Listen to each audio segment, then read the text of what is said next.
موضوع الدرس في صفات الكمال لله تعالى سبحانه وآلاء الله إلى عباده، سورة الرحمن، تفسير ابن كثير. الحمد لله رب العالمين، والصلاة والسلام على أشرف الأنبياء وسيد المرسلين سيدنا محمد وعلى آله وأصحابه أجمعين. اللهم صل على سيدنا محمد وعلى آل سيدنا محمد كما صليت على إبراهيم وعلى آل إبراهيم في العالمين إنك حميد مجيد. أعوذ بالله من الشيطان الرجيم. بسم الله الرحمن الرحيم. الرحمن علم القرآن خلق الإنسان علمه البيان. الشمس والقمر بحسبان والنجم والشجر يسجدان والسماء رفعها ووضع الميزان ألا تطغوا في الميزان وأقيموا الوزن بالقسط ولا تخسروا الميزان والأرض وضعها للأنام فيها فاكهة والنخل ذات الأكمام والحب ذو العصف والريحان فبأي آلاء ربكما تكذبان لا بشيء من نعم ربنا نكذب. سورۃ الرحمن جو ہے الحمدللہ جیسے آپ نے پہلے پڑھا ہے کہ یہ سور مدنیہ میں سے ہے، اور اللہ تبارک و تعالی نے اس کی ابتدا میں اپنی صفت کمال کا ذکر فرمایا کہ الرحمن. ایک تو اس سے کافروں کا رد ہے جو انکار کرتے تھے کہ ہم نہیں جانتے کہ رحمان کیا ہے، کہ جب حضور صلی اللہ علیہ وسلم نے صلح حدیبیہ فرمائی، حضرت علی رضی اللہ تعالیٰ عنہ نے کہا بسم اللہ الرحمن الرحیم، تو سہیل بن عمرو نے اعتراض کیا کہ ہم نہیں جانتے یا رسول اللہ من الرحمن، کہ رحمان کیا ہے. آپ لکھیں بھی اسم کا اللہم، ہم اللہ کا نام تو جانتے ہیں لیکن رحمان نہیں جانتے، تو اعتراض کیا تھا. اسی طرح دوسرے مقام پہ انہوں نے یہ بھی اعتراض کیا تھا کہ یعلمہ بشر، محمد مصطفیٰ صلی اللہ علیہ وسلم کو ایک آدمی سکھلاتا ہے، پڑھاتا ہے، اور آپ فرماتے ہیں کہ یہ اللہ کا قرآن. اللہ نے رد فرمایا کہ الرحمن، جس کو تم نہیں جانتے، رحمان کا صفت کمال پہ نظر ڈالو. رحمان وہ ہے کہ جس نے سب سے بڑا انعام، سب سے بڑی نعمت اور اپنے پاک پیغمبر کو سب سے بڑا عظیم معجزہ عطا فرمایا. علم القرآن، جس نے قرآن پڑھایا. تو قرآن پاک جو ہے یہ نعمت عظیمہ ہے اور معجزہ عظیمہ ہے، اور یہ دستور حیات ہے، یہ منشور عالم ہے، یہ ہدایت انسانیت کا سب سے بڑا راہبر ہے. تو اللہ نے فرمایا کہ رحمان نہیں جانتے، وہ رحمان ہے. اور ساتھ دوسرے مقام پہ فرمایا قل ادعوا اللہ او ادعوا الرحمن ایما تدعوا، تم چاہے یا اللہ کہہ کر پکارو یا رحمان کہہ کے پکارو، یہ سب میرے اللہ کی صفات کمال ہیں، اللہ کی صفتیں ہیں، اللہ تبارک و تعالیٰ کی عظیم صفات ہیں. ان میں سے یہ صفت رحمان، یعنی ان بڑی رحمت والا جس کی رحمت اپنے تو اپنے دشمنوں کو بھی فیض پہنچاتی ہے. تو عظیم کیوں قرآن کیوں بھیجا تھا کہ ہدایت عالم. علم القرآن، بعض مفسرین فرماتے ہیں علم جبرائیل القرآن، اللہ نے جبریل علیہ السلام کو قرآن پڑھایا. جیسے کہ حدیث مبارک میں آتا ہے کہ اللہ نے قرآن کو حضرت جبریل علیہ السلام پہ خود پڑھا ہے. یہ اللہ کا کلام ہے. اللہ تبارک و تعالیٰ کی شان یہ ہے. اس لیے علماء فرماتے ہیں کہ تورات عظیم کتاب ہے، انجیل ہے، زبور ہے، صحائف ہیں، لیکن وہ سب کتاب ہیں کہ اللہ نے لکھا ہوا پیغمبروں کو عطا فرما دیا. یہ شان صرف اس کتاب کی ہے جو کتاب اللہ بھی ہے اور کلام اللہ بھی ہے، کہ اللہ تبارک و تعالیٰ نے پڑھا بھی ہے اور اللہ تبارک و تعالیٰ نے حضور صلی اللہ علیہ وسلم کے پڑھانے کے بعد اس کو لکھوا بھی دیا ہے. تو اس لیے فرماتے علم القرآن، یعنی علم جبرائیل القرآن. جیسے دوسرے مقام پہ وَإِنَّهُ لَقَوْلُ رَسُولٍ کریم ذی قوت عند ذی العرش مکین مطاع ثم امین. اور تیسری جگہ فرمایا تنزیل من رب العالمین نزل به الروح الامین علی قلبک لتکون من المنذرین بلسان عربی مبین. اللہ نے فرمایا اس کو پڑھا ہے اس فرشتے نے جو شان والا فرشتہ ہے، اس کو پڑھا ہے اس فرشتے نے جس کی صفت روح بھی ہے اور امین بھی ہے، امانت والا بھی ہے. جیسے یہ روح ہمارے جسم کی حیات کا ذریعہ ہے، اسی طرح قرآن جو ہے یہ ہمارے ایمان کی حیات کا ذریعہ ہے. اس لیے اللہ تبارک و تعالی نے جبریل کی صفت بھی فرمایا روح الامین. اور اللہ نے قرآن کو بھی فرمایا کذالک اوحینا الیک روحا من امرنا. تو قرآن بھی روح ہے جس سے مردہ دلوں میں حیات پیدا ہو جاتی ہے، جس سے مردہ دل زندہ ہو جاتے ہیں، جس سے کافر مومن بن جاتے ہیں، جس سے گمراہ لوگ جو ہیں وہ ہدایت پہ آ کے راہبر بن جاتے ہیں. یہ اللہ تبارک و تعالیٰ کا قرآن ہے. اس لیے اس کی شان ہے ان ھذا القرآن یہدی، یہ ہدایت دینے والا ہے. قرآن پاک پہلی کتابوں کی تصدیق کرنے والا ہے. اور ہدایت کس چیز؟ یہدی الی الحق، حق کی طرف ہدایت کرنے والا. وإلی طریق مستقیم. اس لیے اللہ نے اس کو قرآن بھی فإنہ لقرآن کریم. اور کہیں فرماتے ہیں الحمدللہ الذی انزل علی عبدہ الکتاب. تو اس کو اللہ نے کتاب بھی فرمایا. اسی طرح اللہ نے فرمایا ذالک الکتاب لا ریب فیہ ھدی للمتقین. قرآن ہدایت ہے، لیکن ان لوگوں کے لیے جو اللہ سے ڈرنے والے ہیں، جو قرآن پہ غور و فکر کرنے والے ہیں، قرآن پہ عمل کرنے والے ہیں، قرآن کو سینے سے لگانے والے ہیں. تو اس لیے علماء فرماتے ہیں کہ علامہ جبرائیل، اللہ نے جبریل علیہ السلام کو پڑھایا. پھر جبریل علیہ السلام نے آ کے میرے آقا حضرت محمد مصطفیٰ صلی اللہ علیہ وسلم کو پڑھایا. اور بعض علماء فرماتے نہیں، سیدھا الرحمن علم القرآن، یعنی علم محمدن القرآن. وہ رحمان جس نے اپنے نبی حضرت محمد مصطفیٰ کو پڑھایا، کیونکہ اصل پڑھانے والے تو اللہ تبارک و تعالیٰ کی ذات ہے. اس لیے اللہ نے کسی جگہ واضح بھی فرمایا سنقرئک فلا تنسیٰ، میرے محبوب ہم آپ کو ایسا پڑھا دیں گے کہ پھر آپ کبھی نہیں بھولیں گے. ہاں ہم اگر چاہیں تو بھلا دیں. اسی لیے فرماتی ہیں الرحمن علم القرآن. اس لیے علماء فرماتے ہیں کہ یہ قرآن ایک ایسی نعمت ہے، اس کے اندر تمہارے پہلے سے جو گزرے ہوئے ہیں ان کی بھی خبر ہے، اور اس کے اندر آنے والے زمانے کے بھی حالات ہیں، اور اس کے اندر تمہارے لیے احکام ہیں، حدود ہیں.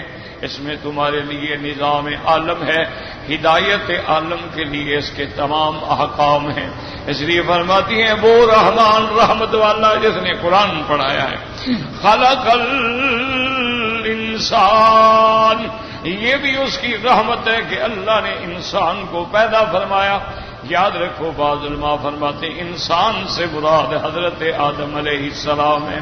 چونکہ سب سے پہلا انسان حضرت آدم ہے، حضرت آدم ابو البشر ہیں، آپ سے پہلے کوئی انسان نہیں، سب سے پہلا انسان حضرت آدم علیہ السلام ہے۔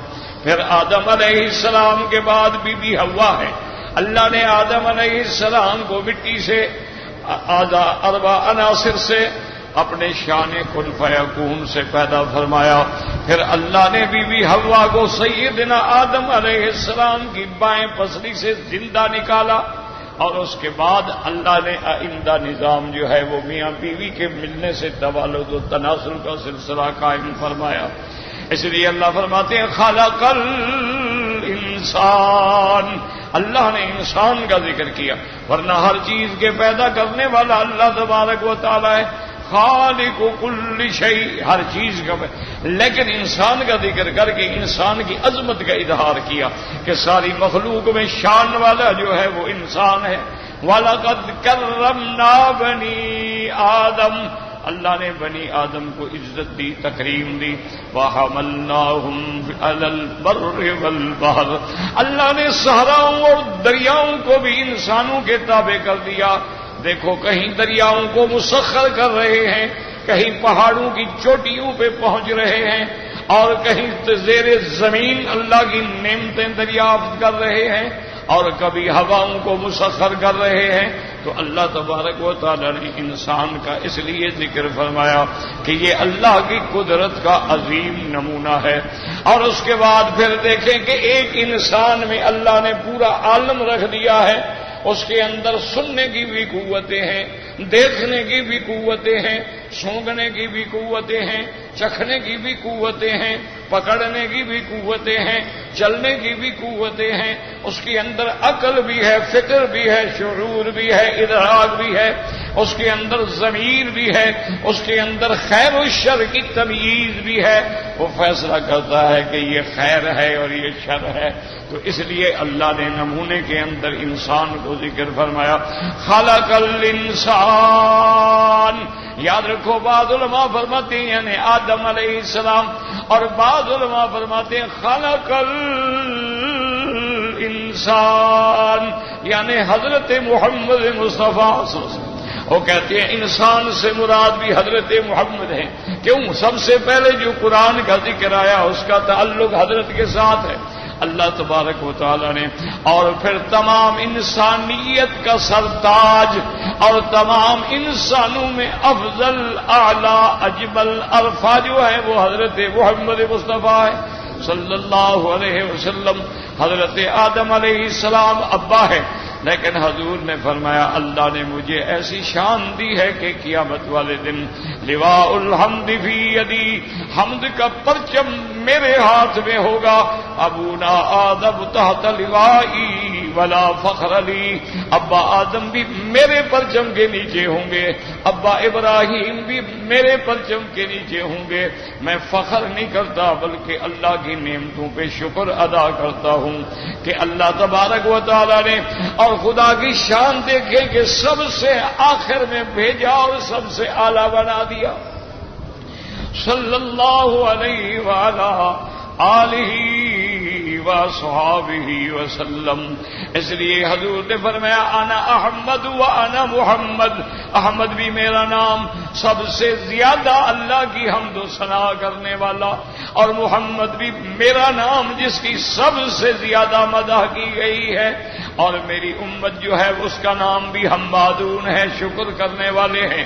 اور قیامت والے دن لواء الحمد جو ہے وہ بھی میرے ہاتھ میں ہوگا، اور شفاعت کبریٰ سے پہلے علمنی محامد لم یعرفنی الآن، اللہ مجھے اپنے حمد بتلائیں گے، سکھلائیں گے جو میں اب نہیں جانتا، اور ان محامد سے میں اللہ تبارک و تعالیٰ کے عرش کے نیچے سجدہ کر کے اللہ کا شکر کروں گا۔ تو اس لیے بعض علماء فرماتے ہیں اس سے مراد بھی حضرت محمد مصطفیٰ ہے، چونکہ آپ سے اعلیٰ کوئی انسان پیدا ہی نہیں ہوا ہے اور نہ پیدا ہوگا۔ اللہ تبارک و تعالیٰ نے آپ کو جو شرف دیا ہے آپ کا کوئی مقابل نہیں ہے۔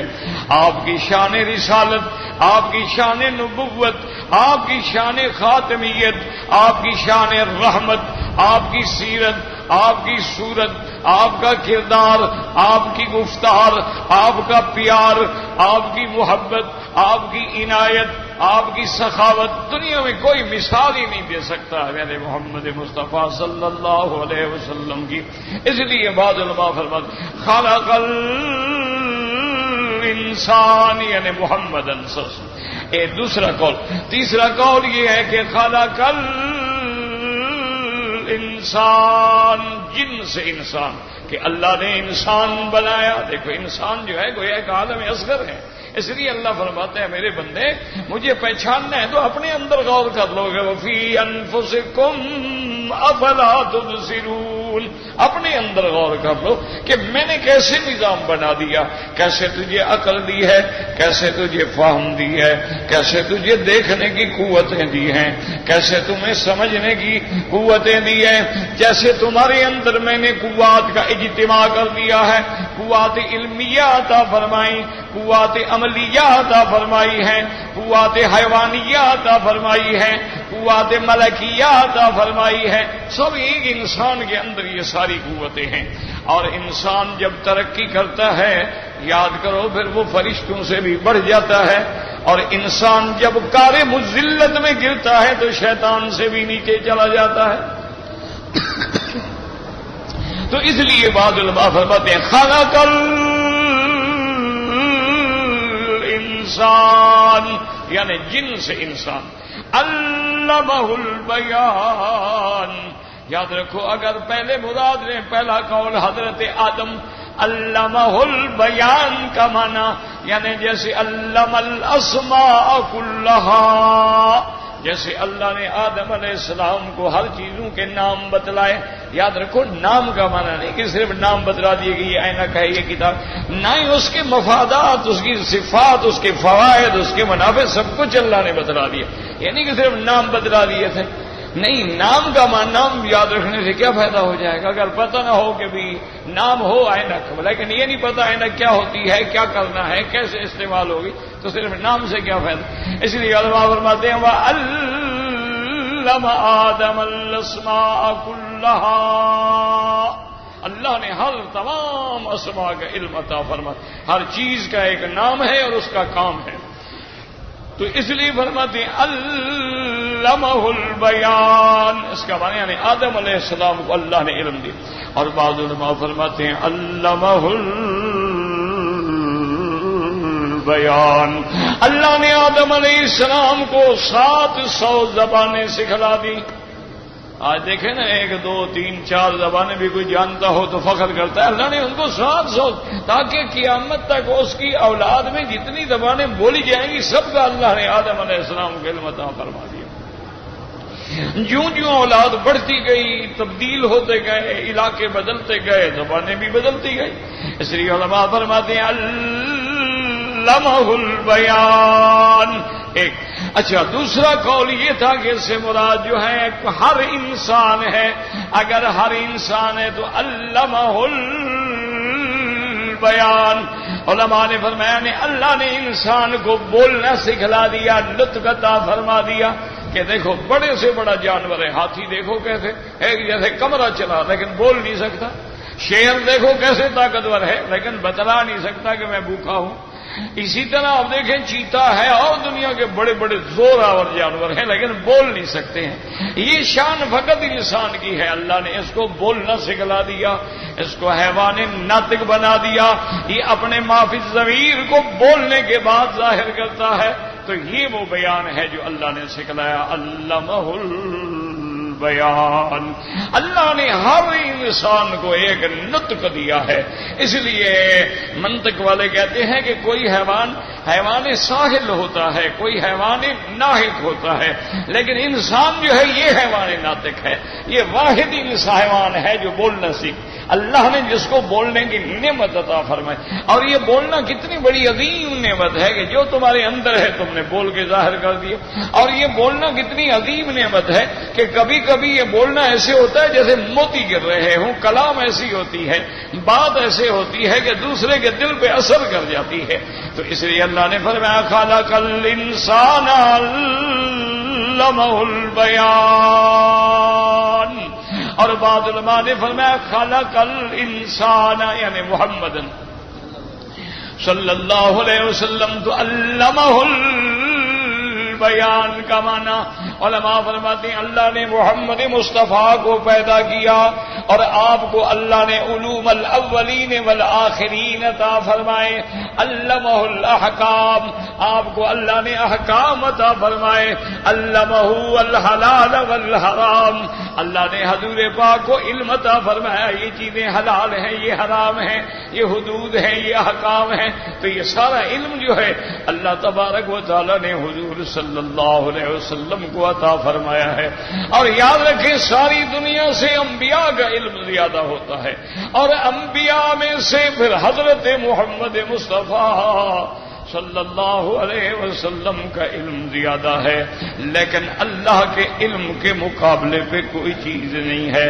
وما اوتیتم من العلم الا قلیلا اللہ نے فرمایا میرے بندی جو کچھ ہم نے آپ کو علم دیا ہے لوگوں کے لیے بہت بڑا ہے لیکن میرے علم کے سامنے بہت تھوڑا ہے. کیونکہ اللہ کا علم جو ہے اس کی تو کوئی حد نہیں ہے اور انسانوں کا علم محدود ہے. اس لیے حضرت خضر نے فرمایا تھا جب ایک چڑیا نے اپنی چونچ میں سمندر سے پانی لیا حضرت خضر نے فرمایا حضرت موسیٰ علیہ السلام سے موسیٰ علیہ السلام یہ چڑیا نے جو پانی لیا ہے دریا سے کتنا پانی کم ہو گیا. حضرت موسیٰ علیہ السلام ہنس پڑے انہوں نے کہا یا خضر کیا کہہ رہے ہو ایک چڑیا ایک نقطہ لے گئی ہوگی ایک قطرہ لے گئی ہوگی کتنا پانی کم ہو جائے. تو حضرت خضر نے فرمایا کہ موسیٰ علیہ السلام علمی و علموں کا میرا علم تکوینی علم ہے علموں کا تیرا علم تشریعی علم ہے. وعلم الخلائق کلھا اور اللہ کی ساری مخلوق کے علم کو اکٹھا کرو اللہ کے علم میں اتنا نقصان بھی نہیں ہوتا جتنا چڑیا نے سمندر کا کیا ہے. اللہ کا علم اتنا بھی کم نہیں ہو سکتا. کیوں سمندر کی تو پھر بھی ایک حد ہے نا پانی کی بھی تو ایک حد ہے نا کہ چلو سمندر ہے اس کا تو پیمائش کی جائے. اللہ کے علم کو کون محدود کر سکتا ہے.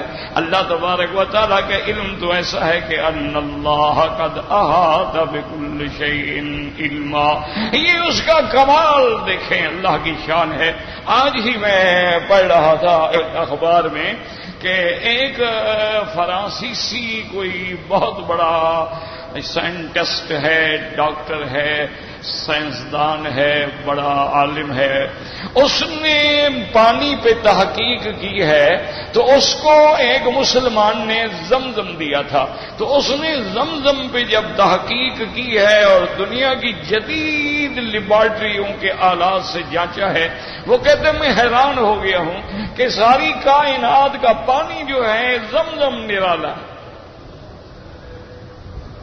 اور کہتے ہیں پھر میں نے اس کا یہ بھی تجزیہ کیا ہے کہ زمزم کے پانی کا ایک قطرہ لے لو اس میں جو قدرتی بلور بنتا ہے اگر اس کو دوسرے پانی کے 1000 قطرے میں ڈال دو تو یہ پانی ان سب پر وہی اثر کر دیتا ہے یعنی وہ بھی اسی طرح ہو جاتے ہیں جیسے زمزم کا پانی ہوتا ہے. یعنی اس کا ایک قطرہ جو ہے وہ 1000 قطرے پہ اثر کر جاتا ہے اس کو اپنے جیسا بنا دیتا ہے. انہوں نے کہا میں حیران ہو گیا ہوں کہ دنیا کا اور کوئی پانی نہیں ہے جس کے اندر یہ صفات ہو.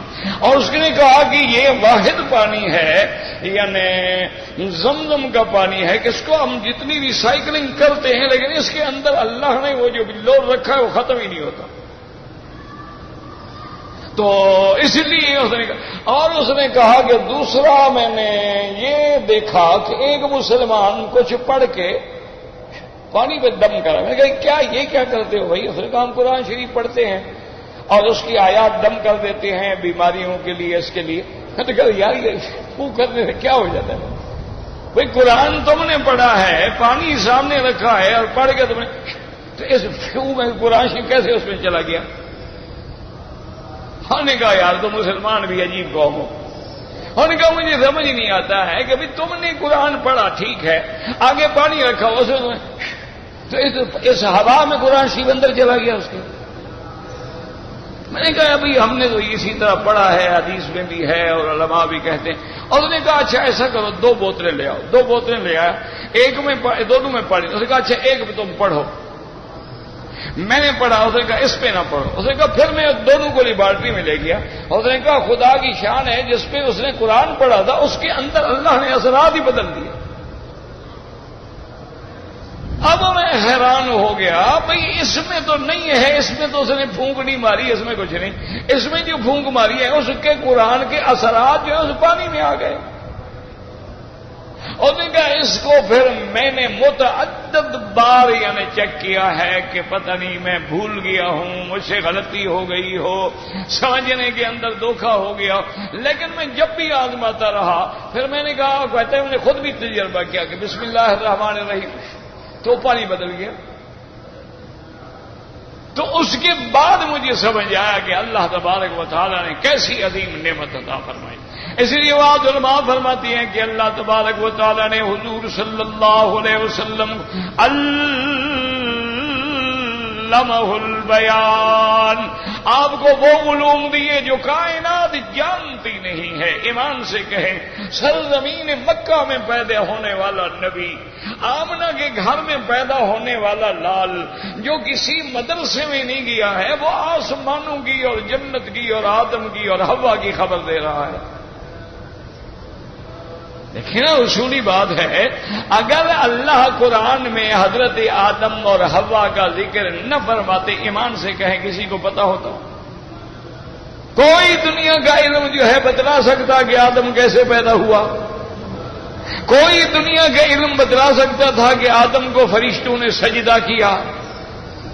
کوئی دنیا کے علم بتلا سکتا تھا کہ شیطان نے آدم کو بہکایا اور اس کے سامنے جھوٹی قسمیں کھائیں؟ کوئی دنیا کا علم بتلا سکتا تھا کہ آدم علیہ السلام نے ایک درخت کو چکھا اور آپ کا لباس اتر گیا اور پھر آپ کو جنت سے اتارا گیا؟ کون بتلا سکتا تھا یہ بات؟ یعنی وہ چیزیں جو کائنات کے انسانیت کے پیدا ہونے سے بھی پہلے جو سب سے پہلا انسان ہے اس کی خبر دینے والے جو ہیں وہ حضرت محمد مصطفیٰ صلی اللہ علیہ وسلم۔ اس لیے علماء نے فرمایا الرحمن علم القرآن خلق الانسان علمہ البیان۔ اس لیے قرآن بعض علماء کہتے ہیں رحمان رحمت والا جس نے محمد مصطفیٰ کو قرآن پڑھایا اور جس نے محمد مصطفیٰ کو پیدا فرمایا اور جس نے محمد مصطفیٰ کو علوم اولین و آخرین عطا فرمائے، یعنی وہ علم بھی عطا فرمائے جو ابھی دنیا میں نہیں آئے۔ ابھی حضور بتلا رہے ہیں کہ دجال آئے گا، ابھی حضور باغ بتلا رہے ہیں کہ یاجوج و ماجوج نکلیں گے، ابھی حضور بتلا رہے ہیں کہ جبل صفا پہاڑ جو ہے سے ایک جانور نکلے گا اور انسانوں کی طرح بولے گا۔ اسی طرح حضور فرما رہے ہیں کہ مہدی آئے گا، اسی طرح حضور باغ فرما رہے ہیں کہ حضرت عیسیٰ ابن مریم اتریں گے، اسی طرح حضور فرما رہے ہیں کہ دجال کو ختم کریں گے اور صلیب کی قوتوں کو توڑ ڈالیں گے اور پوری دنیا میں اسلام کا پرچم لہرا جائے گا۔ یہ خبر جو دے رہے ہیں کس نے خبر دی ہے اللہ کے سوا؟ اس لیے علماء نے فرمایا کہ آپ کو اللہ نے اچھا یہ چیزیں کس نے بتلا دی ہیں کہ جناب یہ جانور حلال ہیں، یہ جانور حرام ہیں، یہ پرندے حلال ہیں، یہ پرندے حرام ہیں، تجارت حلال ہے، سود حرام ہے، لاٹری حرام ہے، جوا کھیلنا حرام ہے، یہ جو معمے حل کرتے ہو معمے حل کر کے پیسے کمانا حرام ہے؟ کیونکہ ہزار لاکھ بندے نے مثلا ایک معمے کے حل کرنے کی فیس بھیجی ہے اور انعام تو ایک کو ملا ہے، تو ان سب کا پیسہ ایک ہی جیب میں آئے گا۔ یہی تو جوا ہوتا ہے نا کہ ایک پتا پھینکا اور پیسے آ گئے۔ تو ان چیزوں کو بتے تو اللہ نے اپنے نبی کو علم، اس لیے فرماتے ہیں خلق الانسان علمہ البیان۔ اگر ہم عام انسان نے اللہ نے بولنا سکھلایا، اللہ تبارک و تعالی نے انسان کو حق اور باطل کی تمیز عطا فرما دی، اللہ نے انسان کو بھی علم دیا ہے کہ یہ مسجد ہے، یہ مندر ہے، یہ حلال ہے، یہ حرام ہے، یہ جائز ہے، یہ ناجائز ہے، یہ اچھائی کے کام ہیں، یہ برائی کے کام ہیں۔ اب دیکھو ہر بندہ جانتا ہے کہ کسی کو السلام علیکم کہنا اچھی بات ہے، گالی دینا جو ہے وہ بری بات ہے، کسی کی تعریف کرنا جو ہے وہ اچھی بات ہے، کسی کی غیبت کرنا جو ہے بری بات ہے۔ ہر بندے کو پتا ہے، کون بندہ نہیں جانتا کہ گالی دینا اچھا کام ہے یا برا کام ہے؟ ہر بندے کو اللہ نے علم عطا فرما دیا، اللہ نے بتلا دیا ہے کہ یہ آگ ہے جلا ڈالے گی، یہ پانی ہے آگ بجھا ڈالے گا، اور بتلا دیا ہے کہ یہ مشرق ہے، یہ مغرب ہے، یہ شمال ہے، یہ جنوب ہے۔ ہر انسان کو پتا ہے انسان کو بتلا دیا ہے یہ طلوع ہے، یہ غروب ہے، یہ سورج ہے، یہ چاند ہے، یہ دھوپ تمہارے لیے یہ فائدہ رکھتی ہے، اور رات کی جو اندھیرا ہے وہ یہ۔ تو اس لیے بعد علماء نے فرمایا کہ انسان سے مراد جو ہے جن سے انسان، خلق الانسان علمہ البیان۔ آگے فرماتے ہیں الشمس والقمر بحسبان۔ اللہ کے قرآن کی شان دیکھیں کہ اللہ نے دو چیزیں جو ہیں عالم علوی کی ذکر کی ہیں، اور دو چیزیں جو ہیں عالم سفلی کی ذکر کی ہیں۔ کیا معنی؟ والشمس والقمر یہ آسمانوں کی بات ہے، اور والنجم والشجر یہ زمین کی بات ہے، والسماء یہ عالم علوی کی بات ہے، والارض وضعها یہ عالم سفلی کی بات ہے۔ دیکھیں سورۃ الرحمن کی شان دیکھیں کہ کیسا عظیم ترتیب ہے، اور کیسا عظیم نسق ہے، اور کیسا عظیم، اس لیے روایات میں آتا ہے نا کہ جیسے دلہن کو سنوارا جاتا ہے، بنایا جاتا ہے، یہ بھی قرآن کی گویا ایک دلہن ہے۔ یہ سورج جو ہے اس کی ایسی زینت ہے، اس لیے اس کو عرائس القرآن بھی کہا جاتا ہے، یہ ایسی شان وقت۔ اس لیے فرماتے ہیں الشمس والقمر بحسبان، سورج اور چاند ایک حساب مقرر میں چل رہے ہیں۔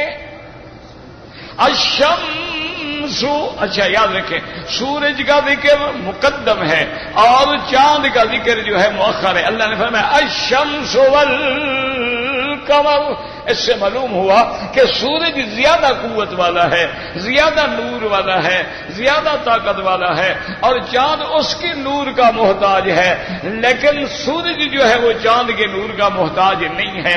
اس لیے فرمایا الشمس والقمر بحسبان، یعنی ایک حساب سے، ایک رفتار سے، ایک منزل معین میں چلنے والے سورج اور چاند پہ نظر ڈالو، رحمان کی نعمتوں کو پہچانو۔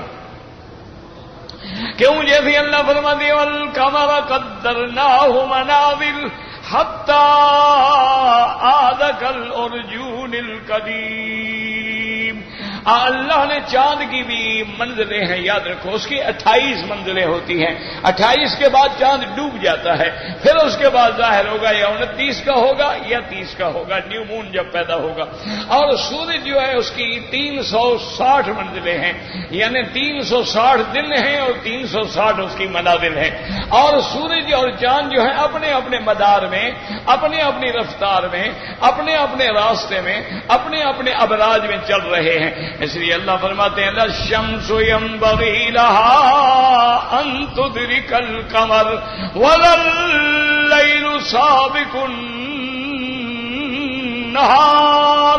یہ نہیں ہو سکتا ہے کہ سورج چاند پہ جا پڑے یا اس سے پہلے آ جائے یا بعد میں آ جائے، ہر چیز کل فی فلک یسبحون، ہر چیز اپنے مدار کے اندر تیر رہی ہے۔ اچھا یاد رکھو کہ پہلے اللہ نے ذکر کیا قرآن کا،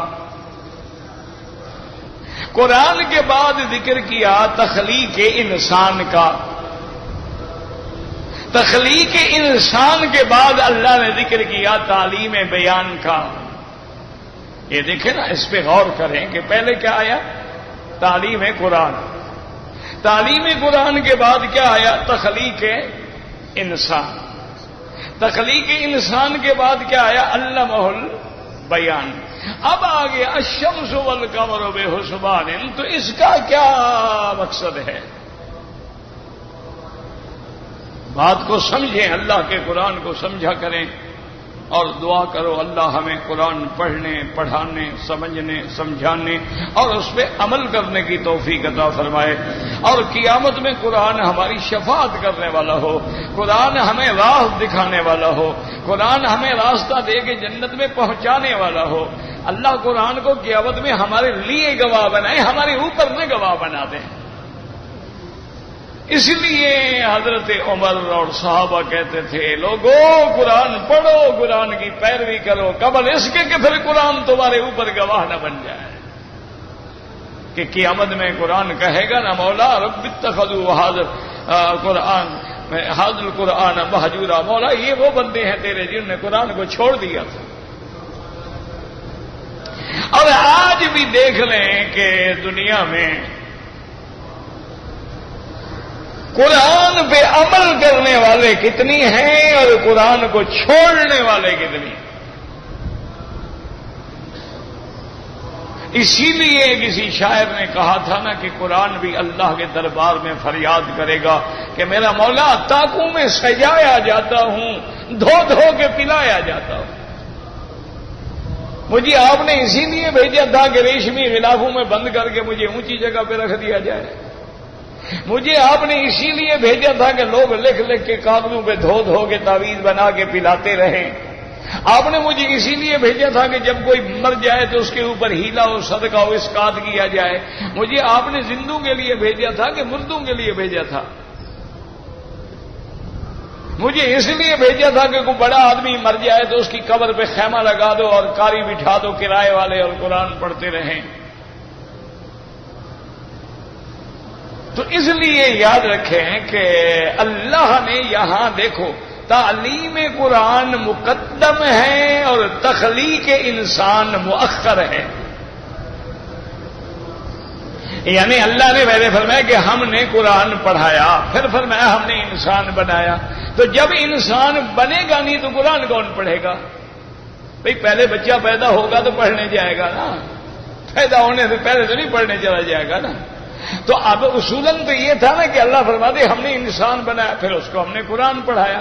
لیکن اللہ نے قرآن کے علم کی بات پہلے کی اور انسان کے پیدا ہونے کی بات بعد میں کی ہے، سمجھو. اس لیے علماء نے فرمایا اللہ نے تنبیہ کی میرے بندے اگر تمہیں قرآن کا علم نہیں ہے تو گویا تیرا دنیا میں آنا نہ آنا برابر ہے، تم انسان ہی نہیں تم جانور ہو. اگر اس لیے کہ علم قرآن اتنا اہم ہے اس کو مقدم کر دیا کہ انسان کی انسانیت جو ہے وہ قرآن کے دامن سے ہے. اگر قرآن کو چھوڑو گے تو پھر تم کیا ہو؟ تو آئے گا کل انعام بل ہم اضل. اچھا اب دوسری بات سمجھیں کہ پھر یہاں شمس و قمر کا ذکر کیوں آ گیا؟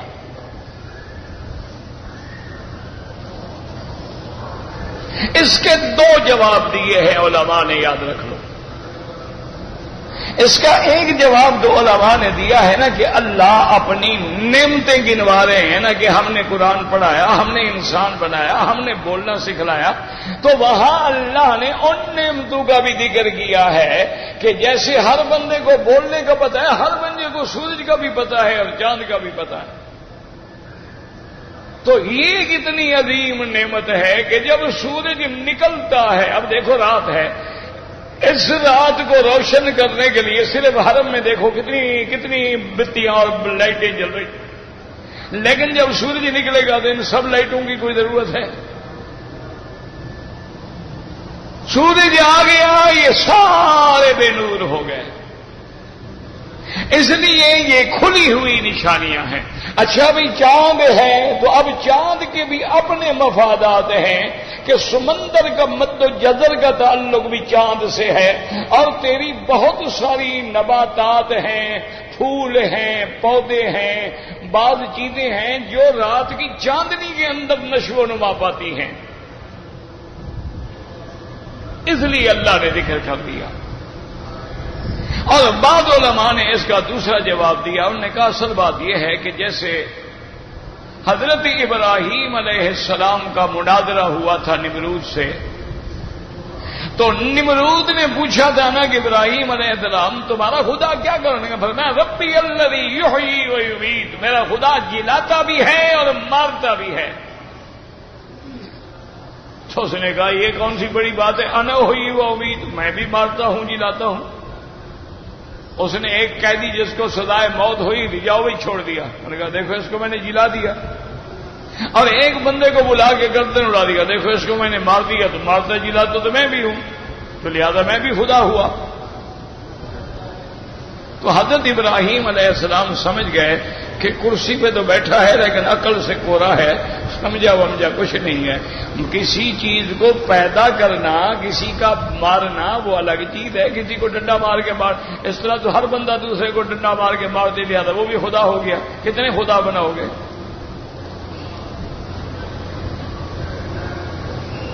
اسی طرح کوئی بندہ قید خانہ توڑ کے قیدیوں کو نکال لے جائے تو وہ بھی زندہ کرنے والا ہو گیا۔ کہتے پاگل ایسے سمجھا ہی نہیں کہ میں نے کیا کہا ہے۔ زندہ کرنا اور مارنا وہ تو چیز ہی الگ ہے۔ لیکن ابراہیم علیہ السلام سمجھ گئے کہ بظاہر جو اس نے کہا ہے، عام لوگ تو پھر بھی دھوکے میں آ جائیں گے، ہاں دیکھو جی اس نے بھی تو ایک آدمی کو مار دیا نا، اس نے بھی ایک سزائے موت والے کو بچا دیا نا، ان کو سمجھ ہی نہیں آئے گا۔ تو نے کہا ان اللہ یاتی بالشمس من المشرق فاتی بہا من المغرب۔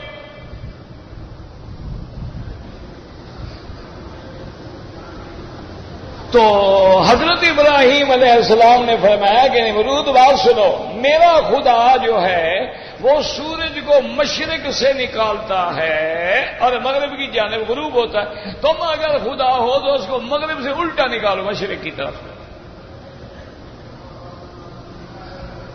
ان اللہ یاتی بالشمس من المشرق فات بہا فبہت الذی کفر۔ عام مفسرین کہتے ہیں کہ کافر جو تھا وہ حیران ہو گیا، ہکا پکا ہو گیا، اب کیا کرے جی، کیسے سورج کو پھیرے؟ اب اس کا کیا جواب ہو سکتا ہے؟ تو اب ایک وہ لفظ تو خیر میں نہیں کہتا جو اس پٹھان بزرگ نے کہا تھا، اس کے متبادل البتہ میں کہہ دیتا ہوں چونکہ وہ تو بڑا ثقیل لفظ ہے۔ تو انہوں نے ترجمہ کیا وہ الذی کفر، کافر کے بچے کا دماغ پھٹ گیا۔ بات تو ٹھیک ہے، دماغ تو پھٹ گیا، اب کون سورج کے بعد کون جائے گا؟ نمرود جائے گا۔ اسی لیے قرآن کہتے ہیں الرحمن علم القرآن، یاد رکھو، خلق الانسان علمہ البیان۔ اللہ نے فرمایا کہ جس نے قرآن پڑھایا، اب اگر کوئی جاہل قرآن کو مانتا ہی نہیں ہے تو وہ شکر کیا کرے گا؟ اس کا تو قرآن بے ایمان ہی نہیں ہے نا جی۔ انسان کو بنایا، وہ کہتے جی کیسے بنایا؟ یہ تو میاں بیوی ملے تو بچہ پیدا ہو گیا، اس میں اللہ نے کیا بنایا؟ وہ کہتے ہیں جناب یہ تو میاں بیوی کے ملنے سے بچہ پیدا ہوا ہے، تو اس میں خدا نے کیا بنایا؟ وہ جاہل یہ نہیں سمجھتا کہ چلو میاں بیوی کو کس نے بنایا، لیکن وہ ایک بظاہر کہہ سکتا ہے جی یہ تو میاں بیوی کے اتصال۔ علمہ البیان، اس کو بولنا سکھلایا۔ وہ کہتے ہیں جی ہر انسان بول رہا ہے، اس کوئی کون سی بڑی بات ہو گئی؟ تو اللہ نے فرمایا اگر یہ جاہل میری ان نعمتوں کو نہ قرآن کو سمجھتا ہے، نہ حقیقت انسانیت کو سمجھتا ہے، نہ نعمت بیان کو سمجھتا ہے، تو اندھے سورج کو تو دیکھو، اس کو کس نے بنایا؟ یہ کس کی نعمت ہے؟ تو یہ اتنی کھلی نعمت ہے کہ اب اس کا کیسے انکار کرے گا؟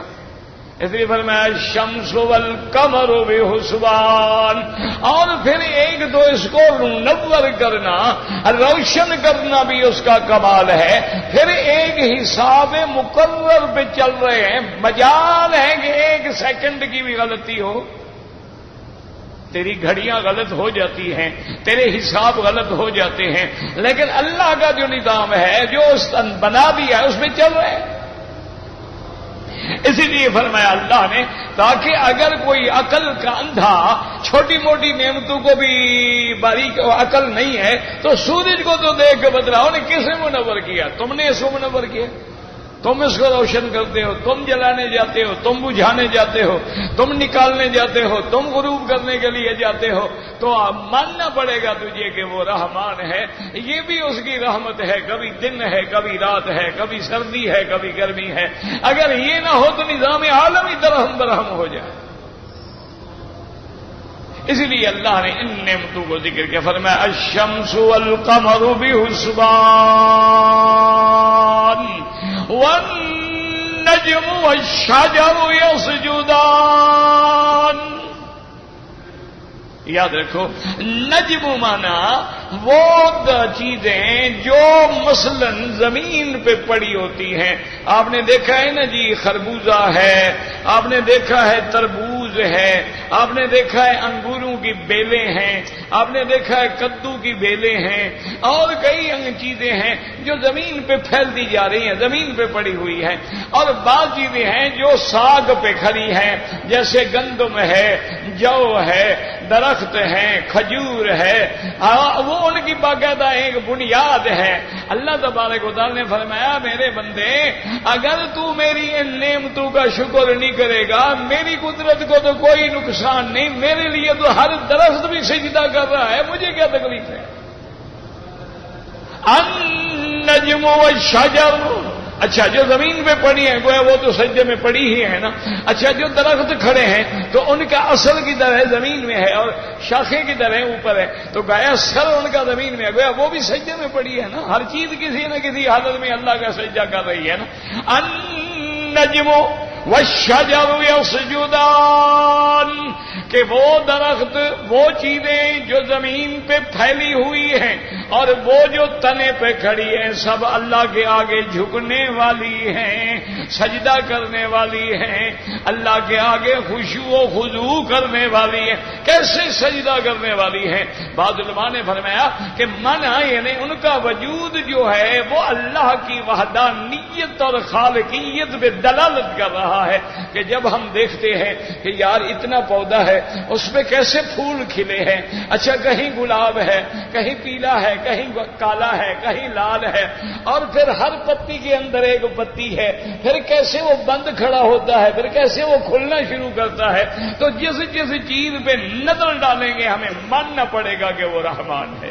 اس میں کس نے رنگ بھرا ہے؟ ان کو کس نے سکھلایا ہے کہ زمین سے پانی لینا ہے؟ اس کو کس نے سکھلایا ہے کہ نہیں تم نے ایسے پھیلتے جانا ہے؟ اس کو کس نے سکھلایا ہے کہ جہاں دیوار کا سہارا ملے بیلیں اسی کے اوپر لٹک جاؤ، کہیں درخت کا سہارا ملے اسی کے اوپر لٹک جاؤ؟ ان ساری چیزوں کو بنانے والا، تعلیم دینے والا کون ہے؟ اسی لیے یہ اللہ کے آگے سجدہ ریز ہے۔ اور بعض علماء فرماتے ہیں حقیقتاً اللہ کے آگے سجدہ کرتے ہیں، کیونکہ دنیا میں کوئی ایسی چیز نہیں جو اللہ کی تسبیح نہ کر رہی ہو۔ اللہ آپ کو بھی مجھے بھی اپنی تسبیح، اپنا حمد، اپنے ذکر کی توفیق عطا فرمائے، اور اللہ ہماری ظاہری باطنی پریشانیاں اور بیماریاں دور فرمائے۔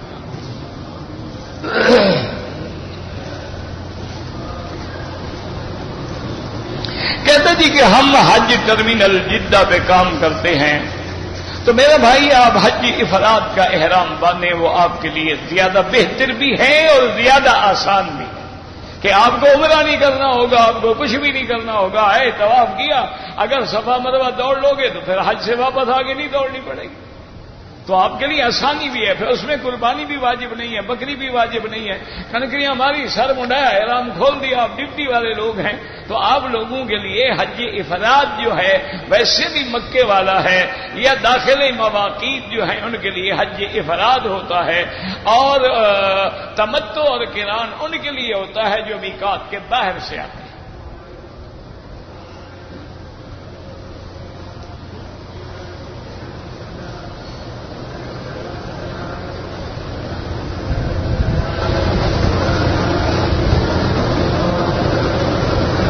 کہتے جی کہ میں جو ہے 500 ریال تھے، میں ان کو باہر رکھ کر گیا تھا، اور میں نے غسل کیا، میرے کمرے میں 4 آدمی ہیں، واپس آیا تو میرے پیسے نہیں تھے۔ اب میرا بھائی بات یہ ہے کہ شریعت کا حکم تو یہ ہے کہ یا تو تم کسی دلائل سے قرائن سے ثابت کرو کہ ان کے اندر فلاں آدمی چور ہے، کیونکہ جو دعویٰ کرتا ہے ثبوت اس کے ذمہ ہوتا ہے، البینۃ علی المدعی۔ اور اگر تمہارے پاس کوئی ثبوت نہیں ہے پھر وہ قسم کھائیں تم اعتبار کرو، پھر قیامت میں بھگتیں گے، اس میں تو کوئی شک نہیں کہ وہ جن اٹھا کے تو نہیں لے گئے۔ صاف بات ہے کہ جو لوگ کمرے کے اندر تھے ان میں سے کسی نے اٹھایا، یا وہ چاروں میں سے کوئی وضاحت کرے کہ بھی ہمارے علاوہ فلاں آدمی بھی اندر آیا تھا، اور پھر آنے والے کو کیا پتا ہے کہ اس کے کپڑوں میں 500 ریال ہے۔ تو بہرحال اصولی بات ہے کہ یا تم گواہی دے سکتے ہو یا دلائل دے سکتے ہو، ورنہ ان کی قسم پہ اعتبار کرو، اللہ پہ چھوڑ دو۔ قسم کوئی معمولی چیز تھوڑی ہے، اور پھر وہ بھی اللہ کے حرم میں، مکے میں۔ کہتے تھی کہ داڑھی کے بال مسجد میں، بہرحال داڑھی کے بال کہیں بھی گریں اٹھا کے کسی جگہ رکھ دو، مسجد ہو یا غیر مسجد ہو۔ کہتے تھی کہ اگر ہم صبح کی سنتیں گھر میں پڑھ لیں لیکن مسجد میں گئے تو ابھی ٹائم ہے تحیت المسجد پڑھ سکتے ہیں۔ وہ تو مسئلہ یہ ہے کہ مثلاً ہم مسجد میں ہیں یا ہم تہجد پڑھ رہے ہیں تو اذان کے بعد 2 رکعت پڑھ کے اب اور کوئی نماز نہ پڑھیں جب تک فرض نماز نہ ہو۔ یہ تو اتفاق ہے کہ سنتیں گھر پڑھنا افضل ہے، ہم نے پڑھ لی اور آئے ابھی حرم میں وقت موجود ہے تو آپ 2 رکعت پڑھ سکتے ہیں، کوئی منع نہیں۔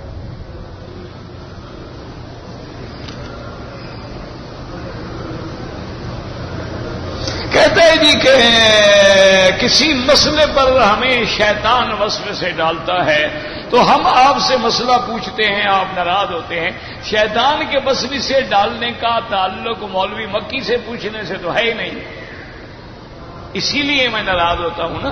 شیطان وسوسہ ڈالے تو آپ پڑھیں اعوذ باللہ من الشیطان الرجیم، شیطان وسوسہ ڈالے تو آپ پڑھیں لا حول ولا قوت الا باللہ العلی العظیم، شیطان وسوسہ پڑھے تو آپ پڑھیں قل اعوذ برب الناس ملک الناس الہ الناس، وسوسہ ختم ہو جائے گا۔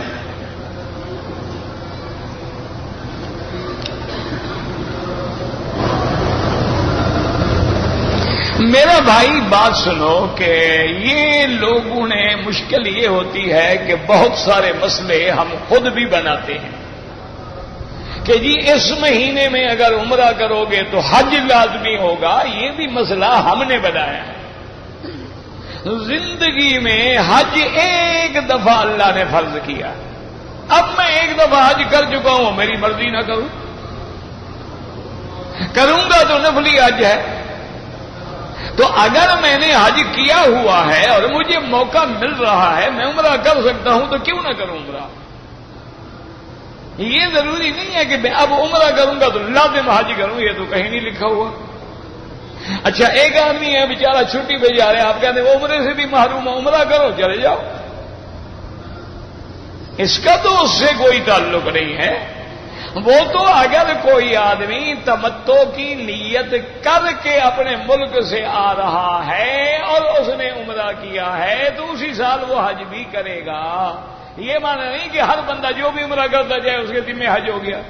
حج تو زندگی میں ایک دفعہ ہوتا ہے، 10 دفعہ تو ہوتا ہی نہیں۔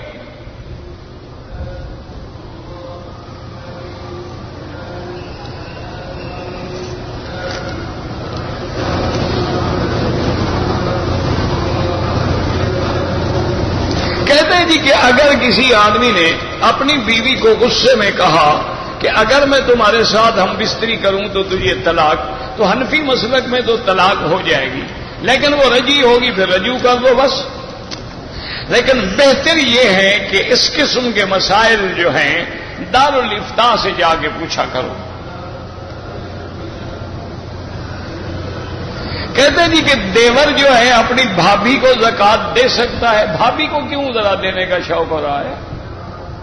نہیں، اور غریب مر گئے ہیں کہ صرف بھابھی کو ڈھونڈ رہے ہو؟ کوئی وجہ بھی تو بتاؤ نا۔ ویسے بھابھی غریب ہے، دے سکتا ہے، کیوں نہیں دے سکتا ہے؟ لیکن سوال یہ ہے کہ یہ دیور اور بھابھی کا آخر کیا مصیبت ہے؟ تم اپنے بھائی کو کیوں نہیں دے دیتے ہو؟ تم بھائی کو دے دو اور چاہے اپنی بیوی کو دے نہ دے، تم نے ضرور بھابھی سے جوڑنا ہے رشتہ۔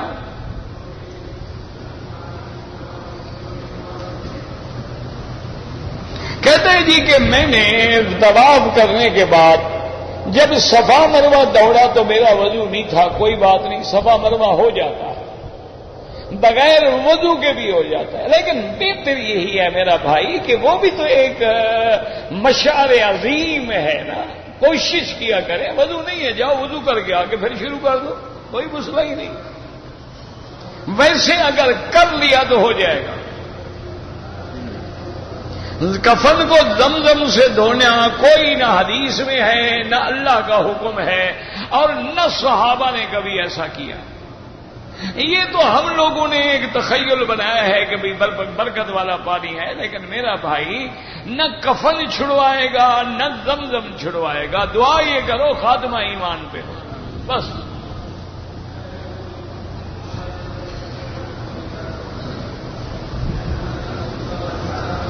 کہتے جی کہ ہم نے مکہ مکرمہ میں کام کرتے ہیں لیکن ہم مدینہ منورہ گئے، مدینہ منورہ سے آتے ہوئے ہم نے عمرہ کر لیا ہے، اب اگر اس سال حج کرو گے تو ایک بکری آپ کو دینی ہوگی۔ بعض علماء فرماتے ہیں یہ دم تمتع ہوگا، چونکہ آپ کا تمتع ہو گیا، عمرہ کر کے اب آپ نے احرام کھول دیا ہے، اور بعض علماء فرماتے ہیں کہ تمہیں ان مہینوں میں عمرہ نہیں کرنا چاہیے تھا، اس لیے یہ جرمانے کی بکری ہے، تو بہرحال تمہیں ایک بکری دینی ہے اور انشاءاللہ حج تمتع ہو جائے گا۔ کہتے جی کہ میں نے عمرہ کیا ہے، اگر وقت مکروہ ہے تو نوافل نہ پڑھیں، بعد میں پڑھ لیں، کیا مشکل مسئلہ ہے اس میں؟ کہتے جی کہ ہماری ڈیوٹی اگر ہو تو ہم حج افراد کیسا کریں گے؟ میرا بھائی گزارش یہ ہے کہ پہلے تو تم اچھی بات یہ ہے کہ اپنی کمپنی سے اجازت حاصل کرو، اور اگر اجازت نہ ملے مثلا تو پھر بھی حج تو ہو جاتا ہے نا، کہ اگر آپ نے 9 تاریخ کو احرام باندھ کے سیدھے عرفات چلے گئے، مغرب کے بعد پیدل نکل کے مزدلفہ آ گئے، آدھی رات کے بعد مینا آ گئے، صبح ہوتے ہوئے کنکریاں مار کے سر مڈا کے آ گئے واپس، تو تمہارا حج تو پورا ہو گیا، پھر اپنی ڈیوٹی کرتے رہو، جب موقع ملے جا کے کنکریاں مارا ہو۔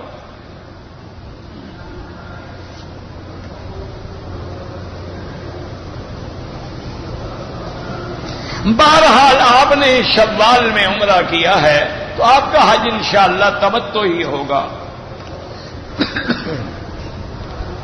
اگر مکے میں رہنے والے طائف جائیں یا مدینہ منورہ، میرا بھائی راجی بات تو یہی ہے کہ ہر دفعہ میقات سے بغیر احرام کے نہ آئیں، کیونکہ حضور پاک کی ایک حدیث مبارک ہے کہ کوئی میقات سے بغیر احرام کے تجاوز نہ کرے، اور ایک روایت میں یہ بھی آتا ہے کہ حضرت ابن عباس رضی اللہ تعالی عنہ کو پتہ لگتا کہ کوئی آدمی بغیر احرام کے میقات سے گزر رہا ہے، آپ یار فوراً واپس جاؤ احرام باندھ کے آؤ، تو آپ اس کو گزرنے بھی نہیں دیتے تھے، فوراً واپس کر دیتے۔ تو بہرحال افضل سب کے نزدیک یہی ہے، لیکن بعض علماء کہتے ہیں کہ اگر ایک آدمی ہے اس کو بار بار آنا جانا ہے، ڈپٹی ہے، کام ہے، ٹیکسی ڈرائیور ہے اور اس کے مشاغل ہیں، تو اگر احرام نہ باندھے تو اس پہ کوئی گناہ نہیں ہوگا، لیکن کوشش یہ کیا کرو کہ جب بھی جاؤ میقات سے احرام باندھ کے آیا کرو۔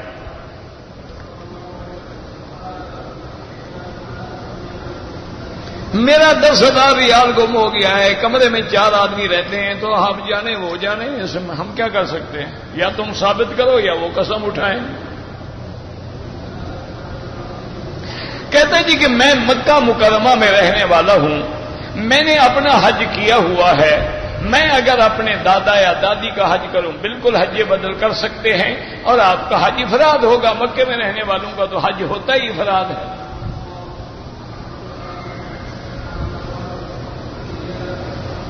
کہتے جی کہ مرنے کے بعد جو ہے مسنون طریقہ کیا ہے کہ اس کی قبر پہ کھڑے ہو کے اس کے لیے دعا کریں کہ اللہ اس کو سوال و جواب میں ثابت قدم رکھے، پھر اس کے لیے روز دعا کرتے رہیں۔ باقی یہ جو رواج ہیں کہ تیسرے دن ہم نے کل خوانی کرنی ہے یا جمعراتیں یا چہل، یہ سب بدعات ہیں. اس کا نہ قرآن سے تعلق ہے، نہ حدیث سے تعلق ہے، نہ اجماع سے تعلق ہے، اور نہ قیاس سے تعلق ہے. کسی صحابی نے بھی کبھی کل خوانی نہیں کی ہے، نہ جمعراتیں کی ہیں، اور نہ انہوں نے چلیسویں کیے ہیں. یہ ایک رواج ہے، ہمارے ملکوں میں پڑ گئے ہیں. اللہ تبارک و تعالی ہمیں صحیح راستے پہ چلنے کی توفیق دیں. اللہم صلی علی سیدنا محمد وعلی آل سیدنا محمد وبارک وسلم. یا اللہ یا اللہ یا اللہ یا رحمان یا رحیم یا حی یا قیوم یا ذا الجلال والاکرام. یا الہنا الہ کل شیء الہا واحدا لا الہ الا انت. اللہم انت المیسر لکل اسیر وانت علی کل شیء قدیر. اللہم یسر امورنا وامور اولادنا واخواننا واصحابنا وامور من اوصانا واستوصانا وامور المسلمین برحمتک یا ارحم الراحمین. اللہم فرج ہم المہمومین، نفس کرب المکروبین، وقض الدین عن المدینین، واشفنا واشف مرضانا ومرضى المسلمین. یا اللہ بیماروں کو شفا عطا فرما. یا اللہ ہماری سب حاجات اپنی رحمت سے پوری فرما. یا اللہ بے حیاؤں کو حیا عطا فرما. یا اللہ بے دینوں کو دین عطا فرما. یا اللہ بے اولادوں کو اولاد عطا فرما. جن کی اولادیں ہیں ان کو صالح بنا. یا اللہ بے روزگاروں کو روزگار عطا فرما. یا اللہ قرض داروں کے قرض عطا فرما. یا الہ العالمین ہمیں مانگنا بھی نہیں آتا، بغیر مانگے عطا فرما. یا اللہ پورے عالم میں ہدایت کی فضائیں پیدا فرما.